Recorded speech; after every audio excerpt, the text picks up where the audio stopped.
Welcome everybody to Kingdom Talks. We have Mike Parsons as our guest today. Mike, thank you for being on here.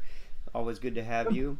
And we have Berlin as a guest host, and we've just got off we're not even off the tour. We're in the middle of the tour, the 5-week tour, and we've had 3 events. Keck on the Road, where we've done Kingdom Equipping Center, our church, kind of on the road while we're traveling. And we've done it in Mississippi, and then in Nashville, and then here in Moravian Falls just last night. It's been absolutely wonderful. If you haven't seen those shows, please go back and take a look. We've had 8 to 9 people on the panel, leaders from this movement, and all of them, we're all in the same place where we're looking for that unity and love, where we get to move forward together, and it's just been wonderful. So really encourage you to go take a look at those shows. So right now, anything else, Berlin, before I launch in too quickly? I'm just trying to think. So next week we will be in Moravian Falls. So this coming Sunday, we will be in Colorado Springs this coming Sunday. So please join us there. Go to the website, check out the Keck on the Road, and find out where we're going to be next. So next week it is Colorado Springs, and the following week we will be in San Diego.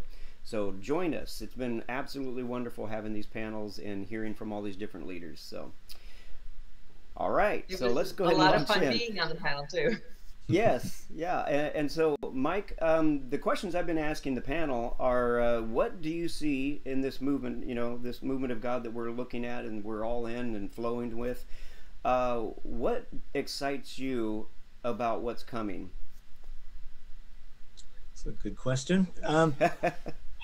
I mean, actually, I'm in the moment, I'm just going through preparing Vision Destiny 2020, which is a teaching series I do beginning of every year, really just sharing my journals. So I've just reviewed sort of 50, 60,000 words of journaling, of things that God has been speaking to me during the year. So I put that into, I think, 14 PowerPoint presentations. Wow. So I'm going to have 14 sessions of it, sharing really just what God has been showing me, things that I encountered, experiences I had in the previous year, and where does that then point for this year. So good. I'm excited in the things thematically.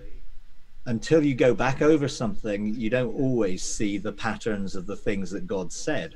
Yeah. And sometimes you see God's repeated himself a number of times in different ways because you probably didn't get it the first time. So he went again. And I picked up a number of things really which are focused for me about restoration of all things and where that's going and how we can bring people together in that whole process of seeing a unified way of looking at the restoration of all things from different perspectives.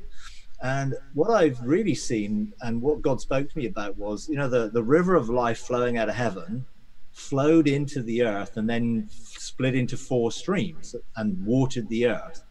And what I've really been looking at and what God's been speaking to me about is 4 streams coming back together to become one river.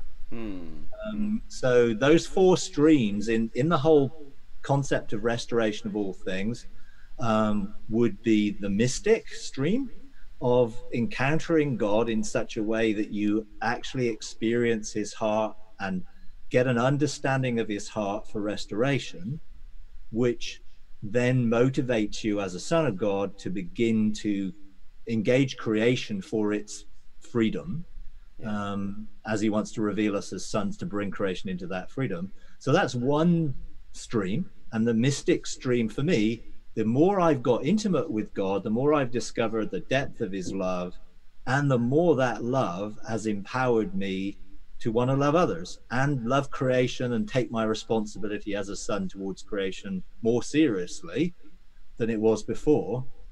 Because I didn't really, years ago, wouldn't have had any concept of engaging creation. It would have been, hey, I'm just trying to get through every day. So, now there's a bigger picture to that. So that's one aspect. And I would say that if people are going to get more intimate with God, it should unveil the truer nature of who God is and therefore challenge some of the religious perspectives that we may have been brought up with. I mean, I was brought up, in a evangelical Brethren church, which was pretty rigid and legalistic about God and about everything. And then looking back, I realized we were living under the old covenant, even though we're in the new. So a lot of that, shaped how I viewed God and how I viewed the future. Mm-hmm. So then you have the eschatology, which is the second stream. How we view the future will very much determine what we could believe about restoration. Because if you believe it's going to end up, being destroyed by fire and whatever, then there's not an awful lot of point taking care of it now or looking for it to be restored. Well, it's God's going to do it, and He's going to do it by fire, by destroying it and starting again. Yeah. Well, that actually isn't restoration. Restoration doesn't start again. Restoration restores what you have back to its original condition, which is very different from starting again. And if you think that the future is doom and gloom and misery, then you don't have much of a perspective of, well, we can do something about this as sons of God, and therefore legislation and governing and bringing in the kingdom to fill the earth, which is what it says it's going to do, and the glory of God to cover the earth, which it says it's what it's going to do. Then all of that comes down to, well, Jesus will do that when He returns.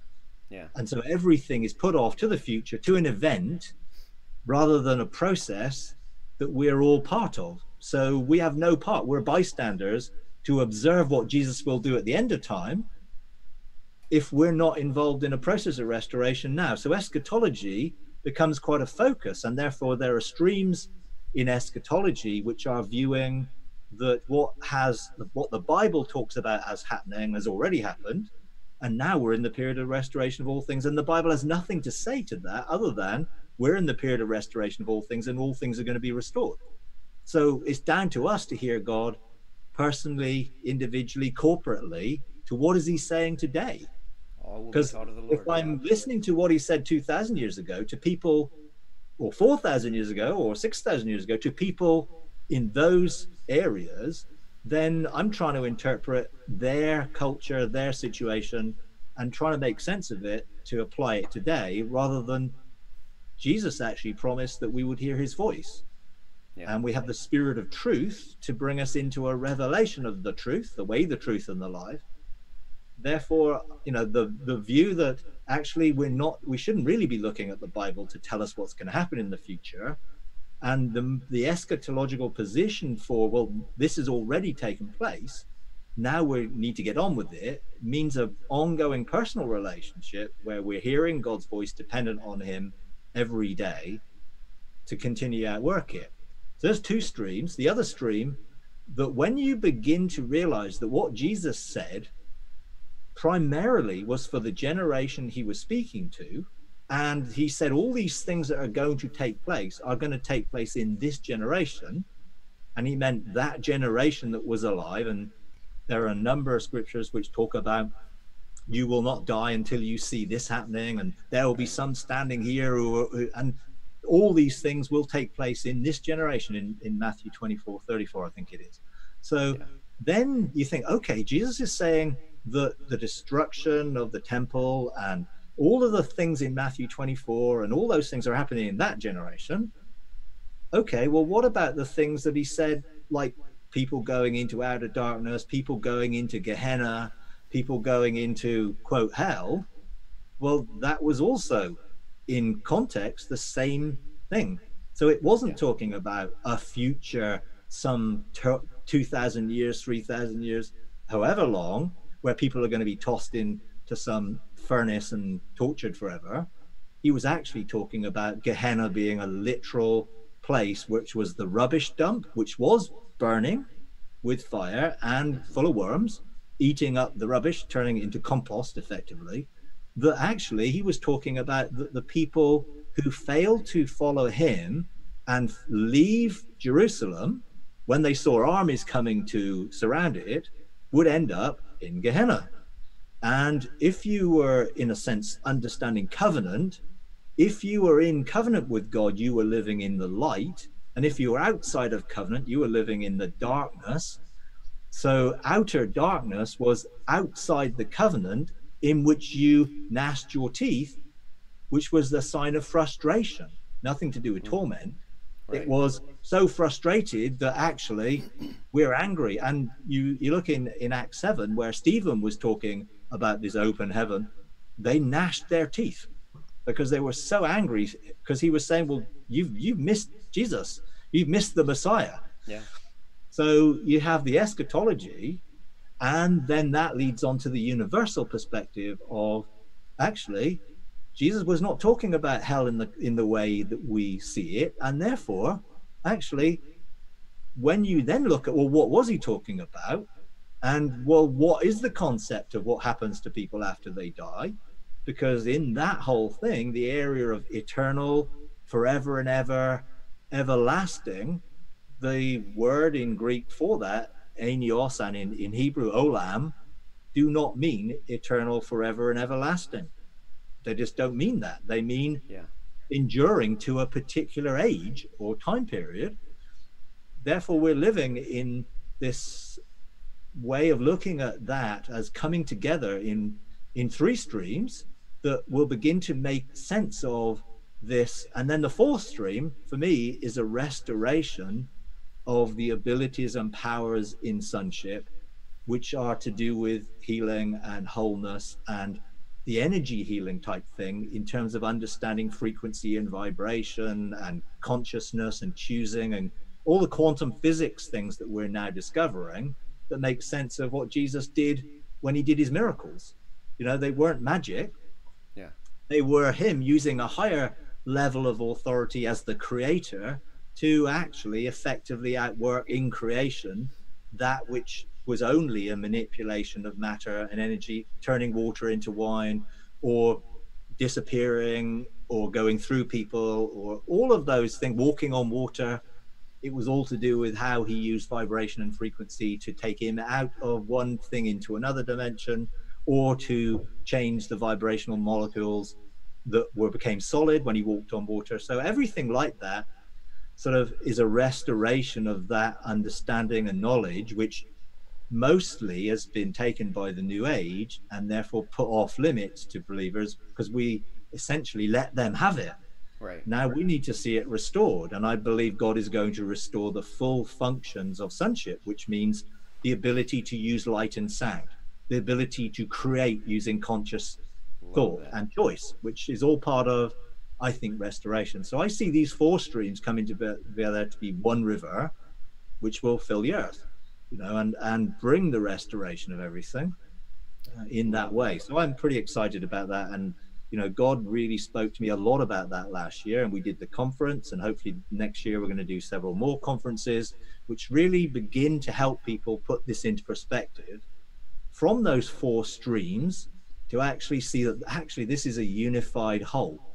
This makes sense when it comes together into one river, rather than these four separate streams that are all coming from different perspectives. And a lot of people aren't even aware of each other, or even the other streams are heading in the same direction. Yeah. And I do believe God wants to bring that sort of connection between people, that we'll realize that we're actually moving towards the same point, which is God restoring things and us being involved. So that's sort of one of the key. I love that. You know, exciting. I love all that, the quantum physics and vibration and frequency and stuff like that.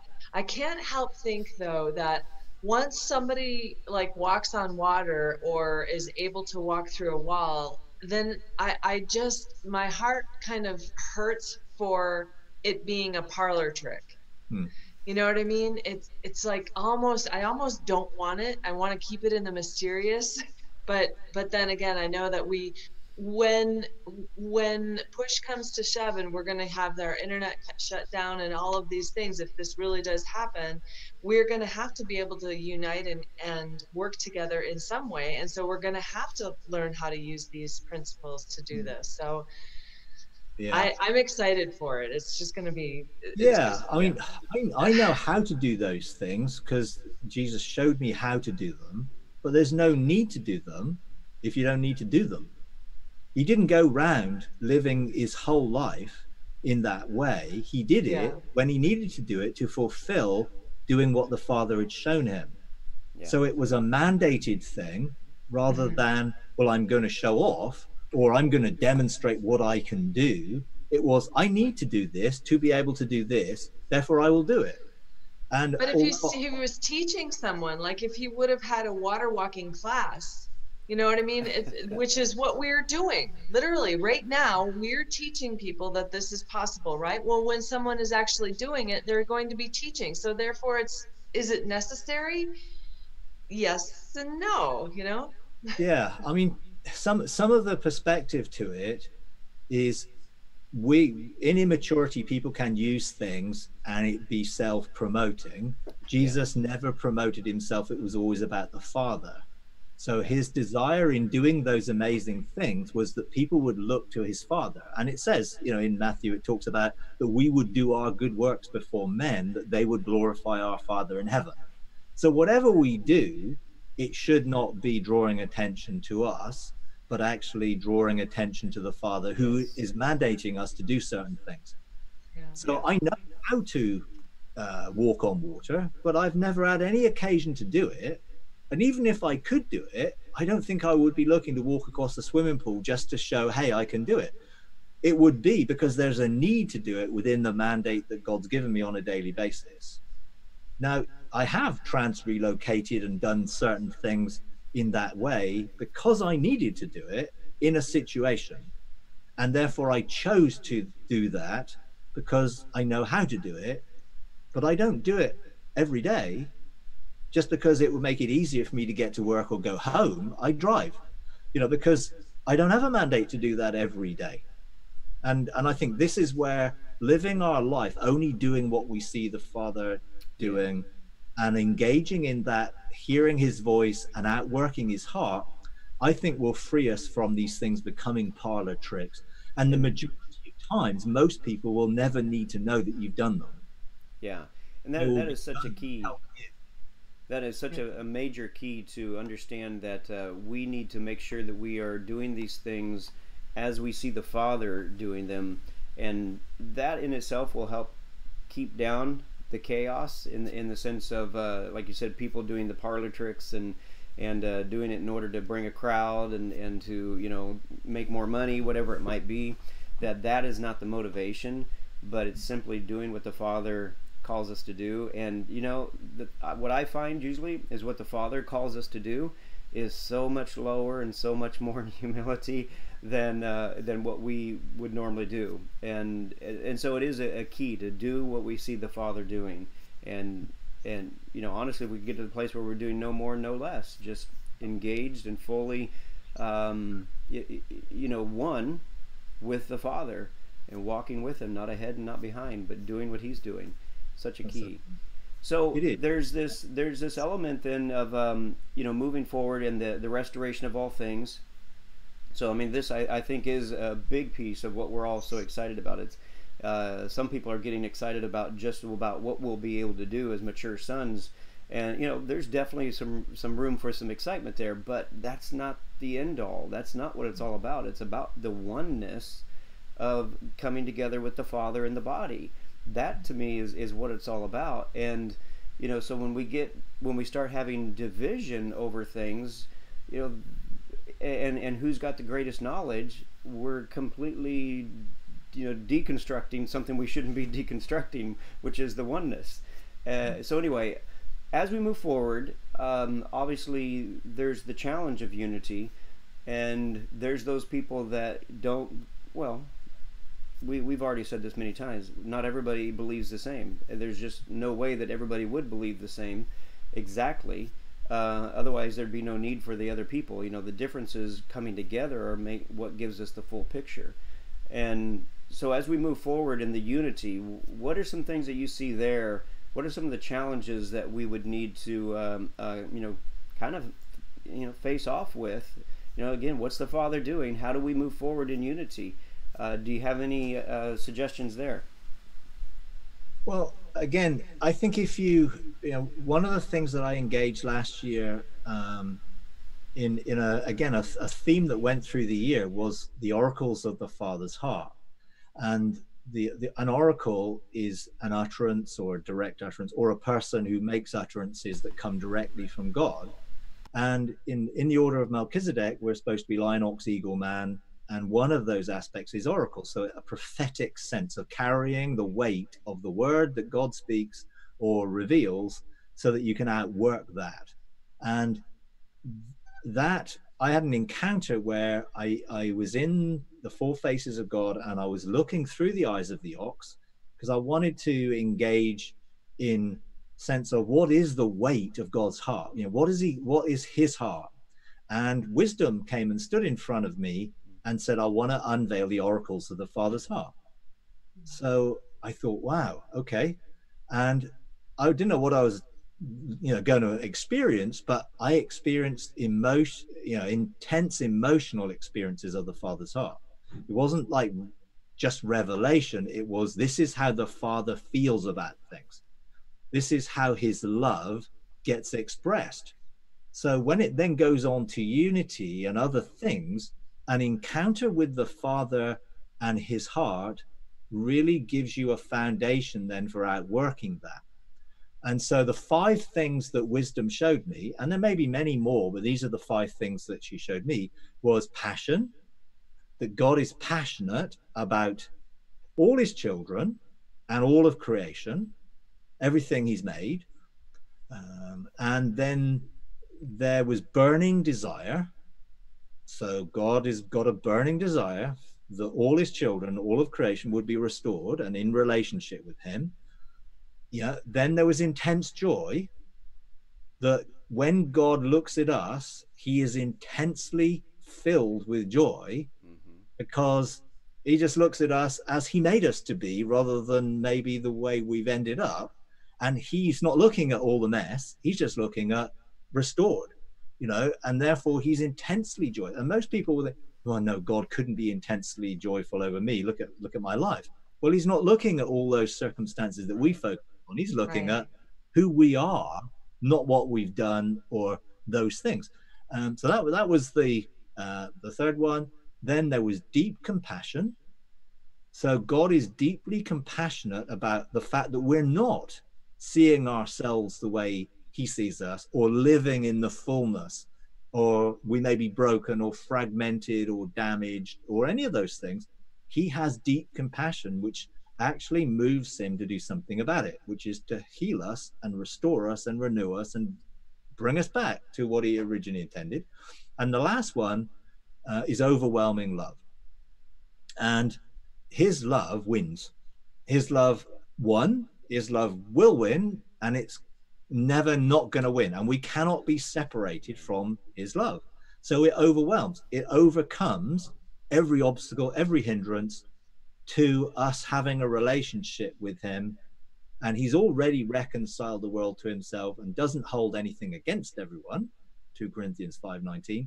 Therefore, from his perspective, it's already a done deal. We're already included in that relationship. From our perspective, we may or may not know that, or experience various degrees of revelation and experience of that. So all of that really then caused me to look at the opposition that I and others sort of experience from others who don't perhaps agree or don't like what we're saying, or may see it as heretical or other words that they use. Then God loves them. God loves them equally as he loves me and everyone else.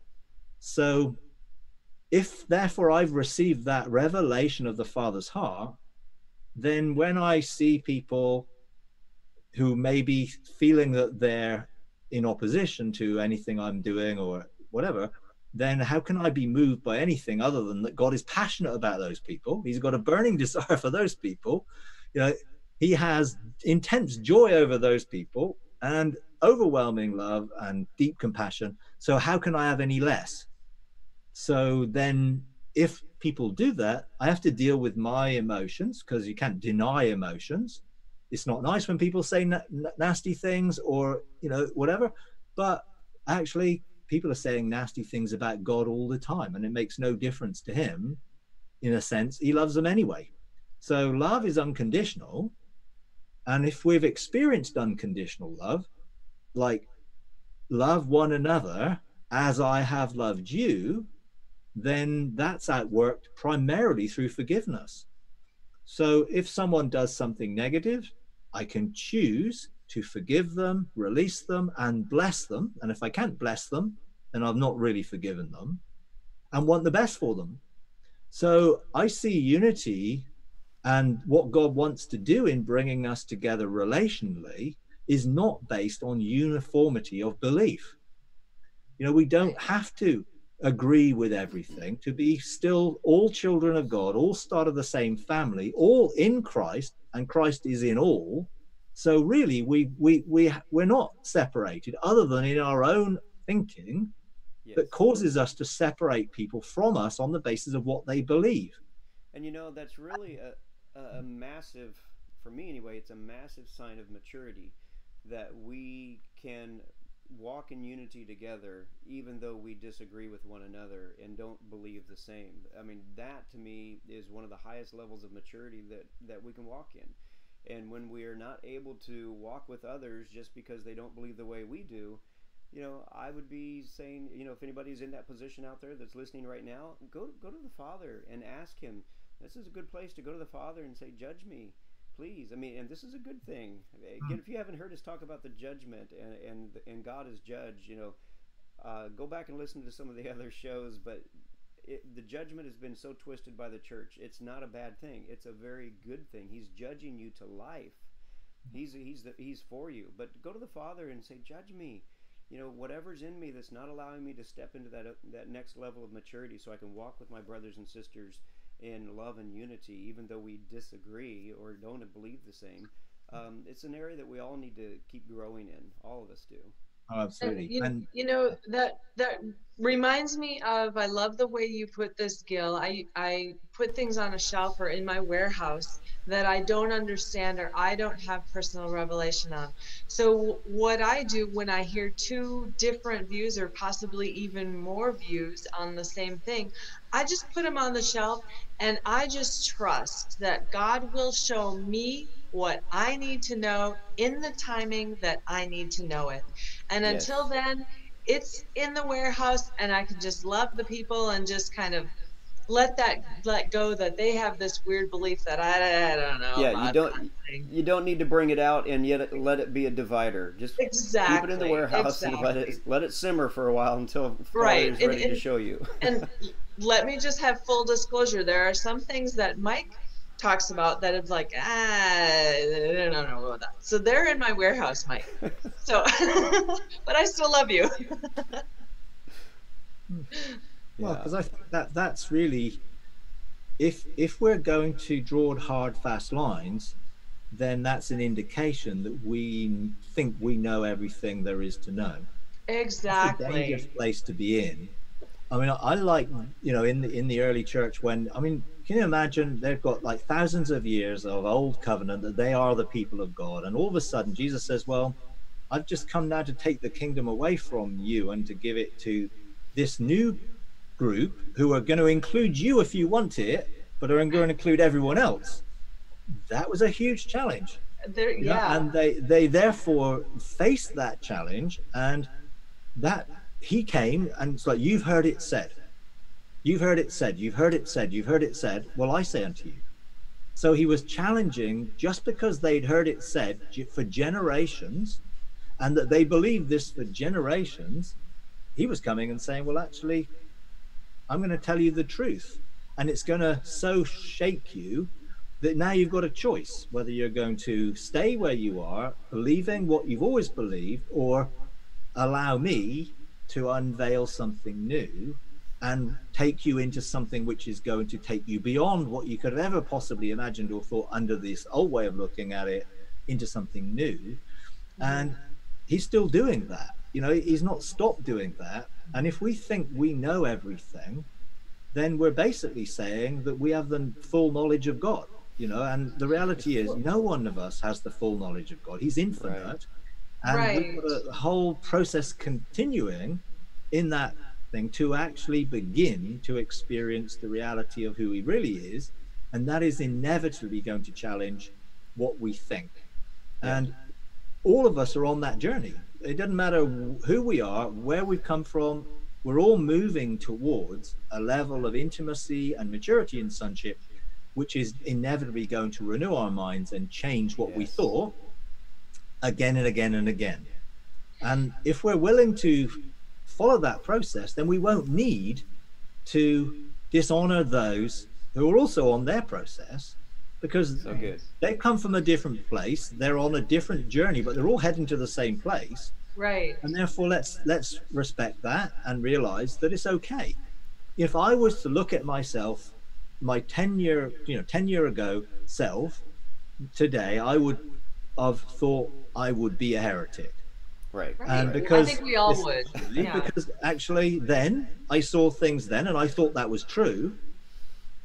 And now I've had 10 years worth of experiences which has totally changed those beliefs, and that's the journey that we're all on. And if we respect that we're all on a journey, we don't need to actually then come out and say this is the destination, because ultimately that's what you're saying. If you're saying we've now come to an agreement that this is it, we're at the destination, well, therefore there's nowhere to go, and this movement will stop and effectively become rigid, and it will become another denominational stream, Right. because it now thinks we are at the destination and we know it. Right.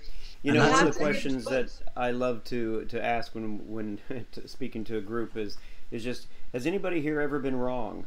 You know, and of course, Right, if they're honest, exactly. every hand goes up. And then the fact is, if you were wrong in the past, is it likely you could be wrong now about something?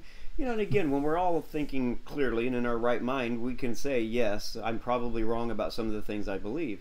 So why would we then want to hold on to so many things? Because I can guarantee you there were things that I, and almost everybody listening probably is just really held strongly to, thinking that this is it, and we find out it's not. So why would we want to set ourselves in that position again and again and again? Hold everything loosely, because But if you we go need to back be again, flexible. go back to the early church and go back to the Pharisees and the Sadducees and those that thought they had the truth, Right. and that truth gave them position, Yeah. it gave them recognition, it gave them financial security, it gave them all of those things. Their identity was coming from the fact that they were of knowledge of the law, that they had all this stuff tied up, that they were rabbis of that whatever. That gave them their identity because of what they knew, and therefore the positions they were in. And of course they didn't want to let go of that, their reputation. Yeah. So they You know, kept so- it. And if you're listening to this, in fact, I want to put it in the show notes. I just feel like this particular show is incredible incredibly important for people to hear. So if you would share it with anybody, just share this show with a lot of people, because this message needs to get out so that we all are on the same page, understanding that we need to walk in humility and not get our identity tied up in any position, and just be willing to again, hold things loosely and walk together in community. A lot of that is coming out in this particular show. So share this show. Please share. And if you go back I to just want to, I want to talk about that sometimes it's in us. We need to look at what's going on in us. If I'm not giving myself the freedom to fail, to be wrong, like I'm holding on so hard because my identity, like you said, is wrapped up in this idea. If I don't even give myself that freedom to fail and know that I'll be okay if I was wrong, I'll still be okay, then we're never going to be able to allow others the freedom to fail. And who is to say that when a child is starting to walk, you have to start on the left foot instead of the right? So I just believe that if we could just allow that grace with ourselves, then we will be able to afford it to others and give them the grace to, take missteps. Now, here's another thing though, as brothers and sisters in the body, we need to watch out for each other when you're over the edge.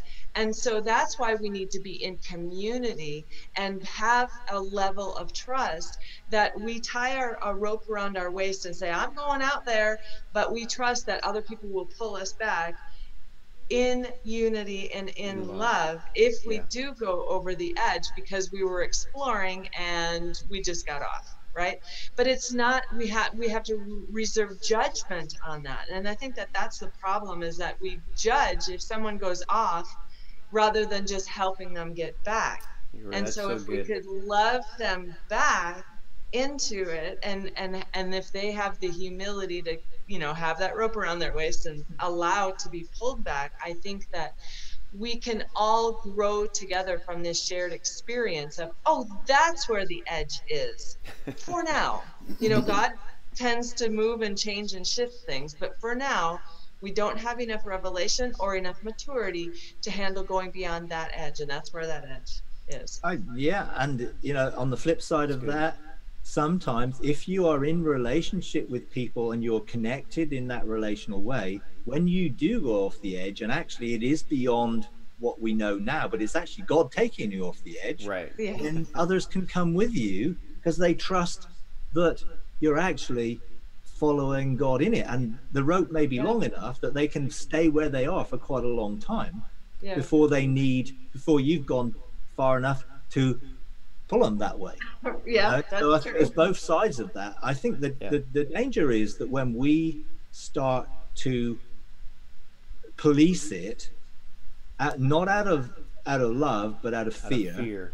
Correct. that people are getting astray. Because at the end of the day, if you look at what we're encouraged to look at, it's much more about the fruit of our lives rather than the revelation or the gifts or everything else. Jesus didn't really Right. say, look, people are going to be known by the amazing miracles they do. He really said, people are going to be known by their character, really, the fruit of their character, which essentially operating in love.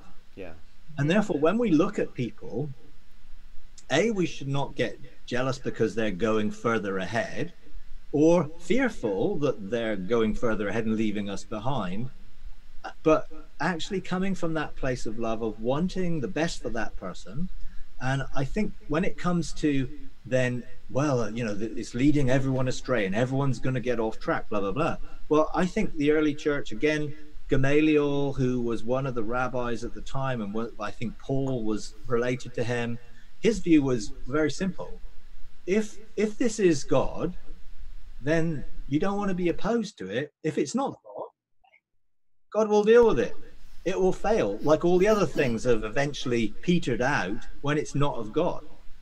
He won't endorse something which is not of him. So trust him rather than trying to do the policing for him. Yes. God is big enough to handle our mistakes and where we're not getting it 100% right on the journey. Because our journey is one of various milestones that are enabling us to get to somewhere else. If I hadn't have gone through 5 or 6 processes, I wouldn't have been in the place where he could have deconstructed my thinking in areas, because the other 5 or 6 processes got me to the point where I was able to hear him without the restrictions of my own understanding getting in the way. And that took a long time for me, and if we believe all of us are in that journey, then let's trust God in it rather than feel we have to do God's job in it for other people. Now, I'm not saying we shouldn't love one another, care.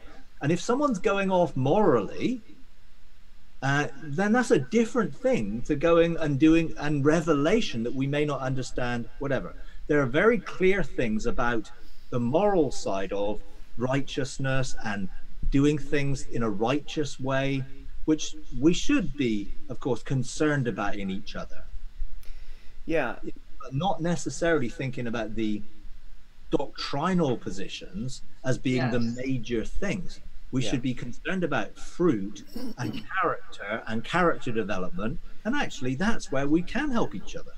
Because we've all got blind self areas that we can't see, that other people quite often can see really easily. Part of it is most people don't have deep enough relationships to be honest with people about what they see in a loving way. So they see something, but they don't want to say because they don't want to be rejected or they're fearful, whatever the reasons. I can be honest with people and say, please tell me what you see to help me. And they can be dishonest with me and not tell me. Right. And I think that's the key, is being honest and open to be able to share with each other. We have a process which we use in our therapeutic community. We run a therapy community for people with addictions. and it's called a Jaharis window. And it has 4 sort of views of life. There is revealed self, the things that I don't mind anybody knowing about me, that I'm very open about. Then there's hidden self. There's stuff I know about me that I don't want anyone else to know about me, so I hide it from people. Then there's blind self, which is the things that I don't know, but other people may know, and God certainly knows, that's for sure, that I want to be open for those blind self areas that other people can help me. And then there's true self. That's the self that God knows about us. And therefore, when we know ourselves like he knows us, then we don't need to hide anything, and we can be who we are. And there's a process in that of being vulnerable and being open and saying to people, look, I want you to share with me anything that you see. I'm going to take it back to God, and I'm going to weigh it. And if I get defensive, you know, okay, most of us get defensive when we first start to hear stuff that we don't like, but bear with me, and I commit that I'll take everything back to God and, you know, operate that way. And, you know, I remember someone came to me once and they said, I think you're operating in self-righteousness. And I was like, my inside, I felt, no, I'm not. Yeah. But I didn't say so. I said, well, okay, give me some examples, you know, show me, you know, so I can see. And I, to be honest, I was like, no, I don't really believe that. But I took it back to God, and God said, well, of course you are. Isn't everybody? And I thought, oh, well, I suppose so, really. So it was like, God was like, is that a big problem to you to admit that? So I went back to the guy there. I said, look, yeah, I'm right. You're right. And I'm really sorry. And, you know, God's shown me some areas as well as some of the things you showed me. And I don't want to be that way. So, because someone who's got conviction can often come over in self-righteousness because you believe that you know what's true. But actually, it wasn't just that. It was that was a trait that God needed to deal with. Yeah. So he dealt with it. And again, humbling yourself under God's mighty hand. Sometimes God's mighty hand is other people. Right. And it's easy when you think it's God. It's not so easy when it's someone else who's the hand of God in that situation. But in the long run, what does it matter? I want to be the person that God knows me to be. And therefore, if there are things hindering that, hey, let's get them out of the way. And you know, be open. One of the things I like to share, and for the most part, I like to just try to keep things as simple as possible. And so this is just one of those simple things. It's just like, what if everybody just, especially in your community that loves you and that you're in, what if you just assumed that everybody had your best in mind? So that when someone comes to you and shares something like that with you, that you immediately are thinking, okay, so this person loves me, has my best in mind, you know, I need to hear this and receive it and take it to the Father. Because I can't tell you how many times, you know, we've all been in these situations where people get offended over something that you did that you intended to be good, and they took it the wrong way. Yeah. And it's just, you know, it's like, what is in us that makes us take it the wrong way and think that people are out to get us? It's one of those things that we really need to take to the Father and have it washed in the blood of Jesus so that we can just operate in love, because in love, we're going to assume that the person has our best in mind. Yep. And what a way that would change the world. Wait, what was that, Berlin? Absolutely. I was just going to say, those are our triggers. Why are our triggers here? And that's something that we need to move or, you know, release. Oh, absolutely. And, you know, let's face it, we must have areas in our lives that we don't see. Otherwise, we would be perfectly like Jesus 100% all of the time. And that's plainly, obviously not true. Right. So there's got to be things where we may be broken or fragmented or damaged or hurt or have coping mechanisms, defense mechanisms to cope with life because of our past that have not yet been dealt with. Now, I know, you know, you get well, it's all dealt with on the cross. Well, yeah, Jesus did everything on the cross so that we could be totally healed, restored in every way, but our minds need to be renewed to come into the reality of that. And that's a process, not an event.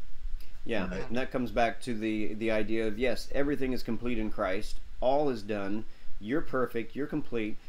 The only issue now is we got to walk it out here in our linear timeline and break out of the lies that have been placed over us so that we can walk in the fullness of the truth that everything is done and complete in Him. Yeah, and that's the process that we can all be in, and therefore let's give each other grace that we're all on that journey, we're all in that process, and therefore at various stages of that process we may be in more or less good state, not so good state, falling apart state in all sorts of times, when sometimes that's what brings things to the surface. You know, Yes. Jesus sort of challenged people, Paul challenged, it was like, it is through trials and difficulties often that bring those things to the surface. So when we have relational problems with others, those are the very things that actually show us where we really are on that journey, and whether we're being defensive, whether we're getting aggressive, whether we're angry. The things that come up emotionally are the indicators of, are there triggers there? And if, you know, we're disagreeing over different doctrinal things and people are, how does that make me feel? And taking it back to God and say, okay, can you use this in me to bring transformation out of the trauma that I'm facing? And for, you know, one person's trauma for someone else will be nothing. You know, it's all relative to our individual lives and who we are. You know, and some people might feel, hey, nothing really bothers them, but that's just an external persona most of the time. It's like, what's going on the inside? Right. Right. You know, where are we? I mean, last year for me, well, this year I'm thinking in 2020. So I'm sort of thinking I'm already in 2020. So You're I'm on a thinking different about timeline. You're already I ahead am of a us. little bit, you know, at the moment. But actually, in 2019, you know, I went through 3 or 4 really, really difficult situations that brought me into the reality of actually, how do I deal with this? How is this affecting me? How is this going to be outworked in my life? You know, I got betrayed by people who were probably the closest people to me. And that was a shock because I trusted them. And then that trust got broken. And then it was like, what do you deal with that? Well, forgive, release, bless them. But don't be stupid enough to jump back into the situation if it ain't changed. You know, it's like there's wisdom in there as well as forgiveness. Doesn't throw wisdom out. Right. So right. deal with that. And you know, I had to go through the processes of working that out, going through the process that it affected a lot of other people, you know, and helping them work it out. And not, you know, they got a lot angrier than I did, and I'm trying to help them deal with their anger, because, you know, what's happened, I mean, this is real life. I mean, stuff Yes. like that, you know, it's how you deal with it, you know, that's important. You know, live, if you're rest by the storm, then you can deal with it in love, and God can use it to transform you. Because I had a few sleepless nights of trying to work out, why did this happen? You know, what's going on? Did I do anything? Why did I not see it? I mean, all the questions that you face, and in the end, it's and like, those are the growing points. I mean, these things come along to help us grow and process things that we wouldn't have processed otherwise. Absolutely, you know, and you know, so and, you know, real life situations you have to face, but they are the points that bring transformation. If we let them, you know, or we can sweep them under the carpet or stuff them all down and put on a brave face, and then comes the just festering disease away on the inside. You know, then comes the internal, the trauma, the autoimmune diseases, and you know, all of this crazy stuff happens when you do that, though. It does, and that's why, you know, it's better to be open and honest and transparent about it, and actually be real. We don't have to be in denial that we're struggling emotionally to deal with various issues.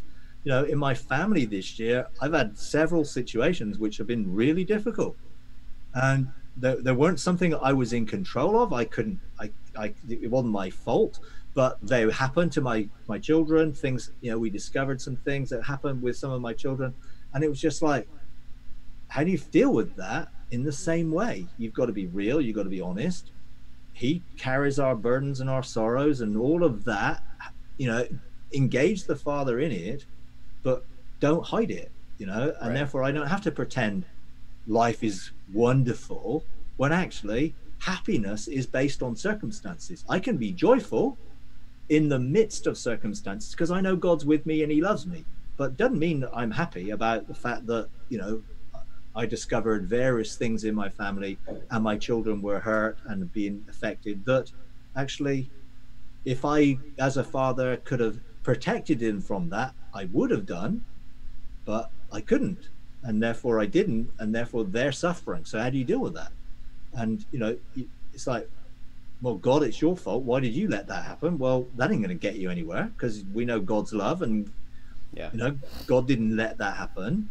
It's like, well, something I've said for probably decades is that, this life is a character building experience. God is either working something into you or out of you. So, if we can kind of change our perspective to realize that, and just to go with the flow and not, when we get so uptight and want to fight against what Father's trying to do, that's when it gets really hard. But when we just let it flow, and I know some people have gone through some horrific things, and I know that can be fun, kind of feel trivial, and yet, my mother passed this last year, and that was difficult. But I've been in this season, and it was there were some wonderful things that came out of that, in just processing it and going through that. So it can seem like, how can you find goodness in that? And I know, again, there's been people that have gone through a lot worse things. But again, when we have a heavenly perspective and realize that this sliver of life that we're living right here on the earth can't even be measured in eternity, but Father has given it to us in order to build character for some purpose that I don't know that we are even yet to understand what it is. But there's some great and wonderful things coming in eternity that Father is using this lifetime to help prepare us for. And it's just a different perspective when we can understand that he's working something into us or out of us in this life that we're living. So, well, we got about 5 minutes left. Anything else you wanted to jump on and end with here before we close this section? I just feel that, as God brings us into a place of deeper intimacy, then we realize that in our sonship position, we do have authority to bless. That's the key. Our authority is to bless. God said to Abraham that all the families of the earth would be blessed through you. And I believe that we all have that mandate to be blessed, but to be a blessing. Mm-hmm. To receive, but to be givers. Freely you've received, freely give. So for me, the more we get closer to God, the more we have to give, and the more love there is to go around, in a sense, because the more you've experienced, we love because he first loved us. Right.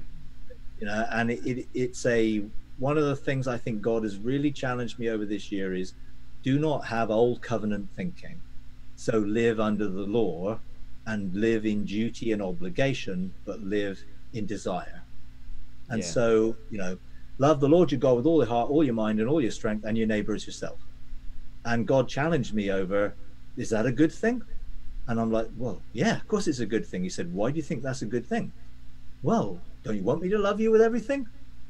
Yeah, but what's the context? The law. That was a law, and the lawyer said that. What must you do to inherit eternal life? And Jesus said, well, what do you think? And he said, well, this. Well, that was the best under the law, but the law makes you dutiful and obliged to fulfill it, or else. Whereas then Jesus comes along and says, a new commandment I give unto you. Now, immediately, most people will think law, because they think commandment equals law, when actually commandment is not law. And even in the Old Testament, when it was a commandment, it wasn't law. It was a guide, a direction. Here's where you can walk on the right path. So a new commandment I give unto you, love one another. Well, if you stop there, then you can try and love one another because you think this is the law, and there will be consequences if you don't, but there may be blessings if you do. But actually, it then goes on to say, as I have loved you. So we can only love each other as we are loved. So within that commandment, and if you look at the actual word, which is entole, it actually means with the goal of. So here is the goal: be loved, and therefore you'll be able to love. Now that takes away the whole concept of I am obliged and it is my duty to keep this commandment, which I can't do, and therefore I will fail in keeping that commandment because I'm trying to do it in my own strength. Or I allow God and experience him loving me in an unconditional way, which empowers me to love other people in an unconditional way, which means it's irrespective of what they believe or don't believe or anything else. It is because they're children of God. And therefore, if I've been loved as a child of God, then I want to love other people in the same way. So freely I've received, freely give. And God said to me, he said, you know, are you trying to please me? Do you want to be pleasing to me? And I'm like, well, yeah. And is that a bad thing? He said, well, don't you know you're already pleasing to me? So why are you trying to do things to make yourself pleasing to me when you're already pleasing to me because you're my child? Amen. I thought, oh, well, my thinking needs point. deconstructing. I'm still thinking under the law and duty and obligation of commands rather than, hey, he's walking with me, he's in me to guide me into the truth, to walk it out, which is a freedom to have relationship not based on performance. You know, and God loves us unconditionally, isn't based on our performance. We can't make him love us anymore, and we can't make him love us any less. Right. So let's enjoy the relationship, and that relationship will empower us to love others, to freely give what we freely received. Yeah. So, you know, and one of the things that's really on my heart, and I think it's on your heart as well, is getting people to understand that we need to love with the love that the Father has given to us, which to me, for me, means I need to receive the love that he is giving to me, and that he loves me, and that I need to love myself as he loves me. And when I am in that place, there's a confidence and there's a flow that comes from that, to where, you know, I just love being able to have conversation with people who believe differently than I do. I really enjoy that. I mean, to even sit down with a Muslim or, you know, a New Ager or somebody and have conversation with them and be truly interested in them and what they're having to say, versus in my mind just constantly going, oh, I got to convert them, got to change them, got to get them to believe the way I do. You know, that's the old school thought that you know, I'm not complete unless I can make someone believe the way I do. Yeah. Yeah. So anyway, Mike, thank you for being on here. Do you have a few more minutes for the behind the scenes? Yeah, sure. Okay. Berlin, why don't you go ahead and close us out? All right. Thank you so much for joining us today on Kingdom Talks. And thank you, Mike. We so appreciate you being here. Thank you to our members, because we cannot produce this without you, and especially when we're on the road. So this is, we just love you and we appreciate your support. And if you haven't become a member yet, even though we do give extra stuff to the members, we love it that you just support us because you love what we're doing. Yeah. And so if you haven't done that yet, we invite you to go to kingdomtalksmedia.com and click on the member button there and become a member on Patreon. We appreciate you. And also, if you haven't taken the pledge yet, we're calling 100,000 believers to join with us in unity to go ahead and take that 3 plumb lines pledge. And you'll also find that on kingdomtalksmedia.com on the pledge button.